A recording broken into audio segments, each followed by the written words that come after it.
In a small village, there lived a young woman named Atuma.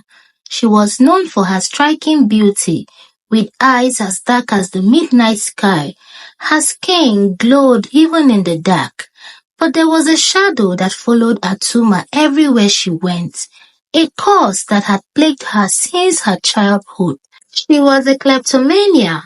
Atuma couldn't help herself whenever she saw something shiny or valuable. Her fingers itched to touch it. It didn't matter if it belonged to someone else. The urge was irresistible. Even when she knew it was wrong, her nimble fingers would slip into pockets and market stalls. She had stolen everything from yams to livestock to clothes by the riverside, snatched food from poor old widows, even fruits. Goats and fowls became scared of her.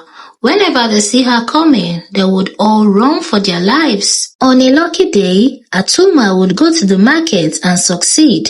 On a very bad day, they would chase her, catch her, and force her to eat everything she had stolen. The villagers whispered about her, casting wary glances whenever she passed by. Some of them would point fingers and insult her. Look at the thief, oh, my brother, let's run away before she steals our manhood, oh. Most of her childhood friends stopped playing with her. Some even got married without informing her or adding her to the maidens group. Elderly women gossiped about her. They used her as a very bad example. My beautiful child, don't let that thief come close to you, okay? Stay far from her. She's a bad influence. Whenever some mothers see her walking close to their house, Atuma, get away from you. Atuma, don't come here and steal anything, no. Thief. Atuma, if you come here, I will break your head with this pistol. Atuma, go. Atuma, I know you are looking at this chicken. Don't come close to this place, oh. Atuma, leave me, oh. If Atuma comes close to this place, pour the hot gravy on her face. Hey, bad luck. No wonder water don't pass my fufu. This bad luck is passing by. the elders also whispered about Atuma. They all thanked the gods for not giving them a daughter like her. They laughed whenever she passed by. But Atuma's family loved her despite her flaw.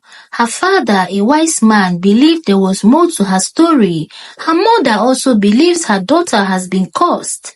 They both remember the time when Atuma was a carefree child, laughing and playing with other children in the village, until she started stealing at the age of 15. Her father's elder brother, Uncle Koboko, also showed concern. He was always the first to rush to their house whenever he hears about her stealing at the market. He would console her and also advise his brother to take her to the dibias and seek for solution. Atuma's parents took her to several native doctors. They would sing and chant several incantations, but whenever they tried to mention the name of the person that had caused her, they would all fall asleep.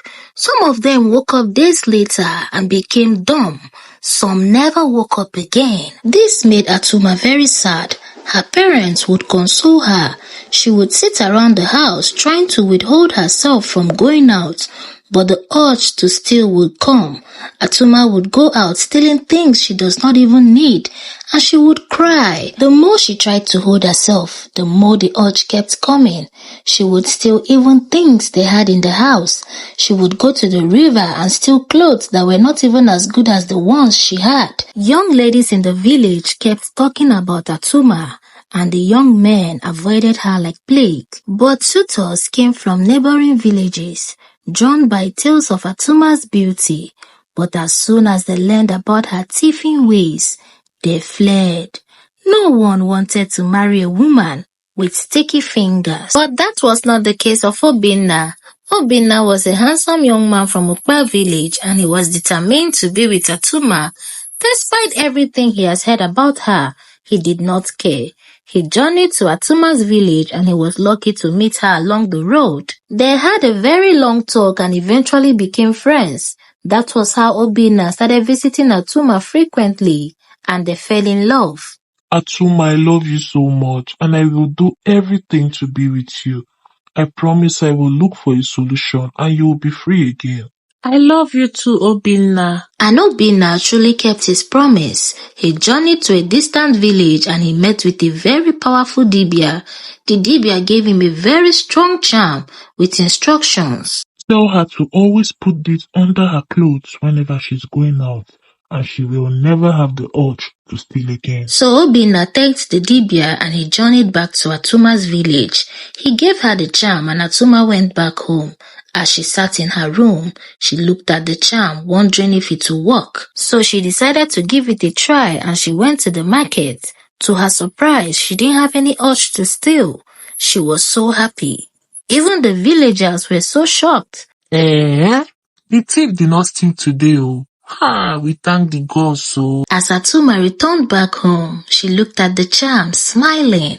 When Obinna came the next day, she gave him the good news. My love, it worked. Thank you so much. What would I have done without you? I love you. I love you too, and I'm so happy it worked. My love, please, I want to beg you. When I meet your father now, I want to see this beautiful face every day. I can't wait to marry you.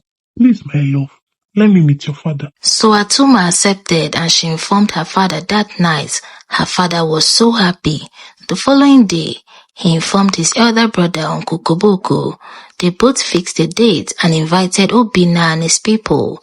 Atuma and Obinna had a very quiet traditional marriage. They knelt down and received blessings from both families. Despite how quiet the traditional marriage was, some village gossips still found out about it. So that thief is getting married before us. But I heard she no longer steals now. My mother was at the market the other day. Atuma came there. She didn't steal anything. I beg. Once a thief, always a thief. Atuma journeyed with her husband to his village that night and they started living together. Every evening they would sit outside eating, gisting and drinking.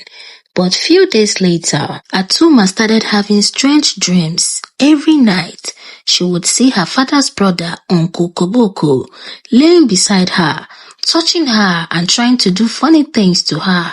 Atuma did not understand the dream and she kept it to herself. But the dream continued. This time, as she laid in the house one hot afternoon, she saw Uncle Koboko looking at her angrily. She quickly woke up and ran outside. She informed her husband, but Obinna told her not to worry, that it was only a dream. The next day, Obinna and Atuma went to the market to buy things. As they walked around, they saw a very big fabric store. Atuma admired the fabric and Obinna wanted to buy it for her, but at the moment he didn't have enough money.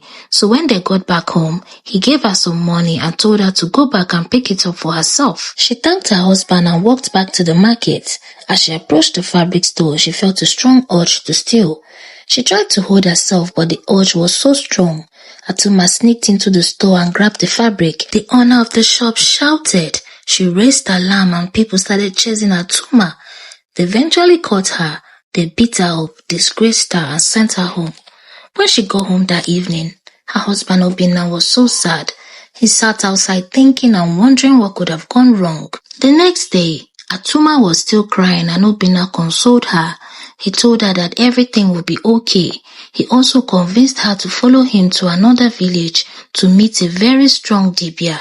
Atuma accepted and together they journeyed to see the great Dibia. The moment the great Dibia set his eyes on Atuma, he revealed everything to them. I know why you are both here. The problem is your uncle Koboko. He has a doll in his house that represents you, Atuma. Every night, he lays with the doll and commands the doll to do whatever he wants.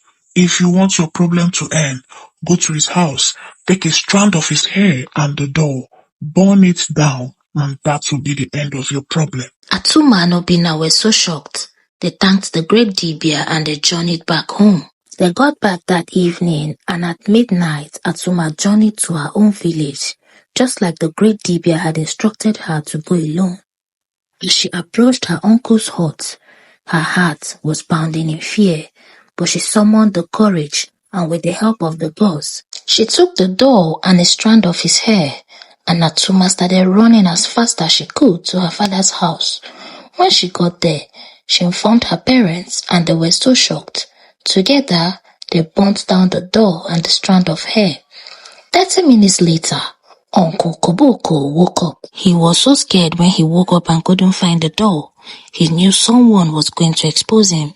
He started roaming around in confusion. But at the break of dawn, he had no option but to confess in front of the entire village. The whole village spat on him and cursed him. They all dragged him and threw him into the evil forest. Atuma returned back to her husband's village and they started living happily. They also organized a big feast. They invited people from both villages.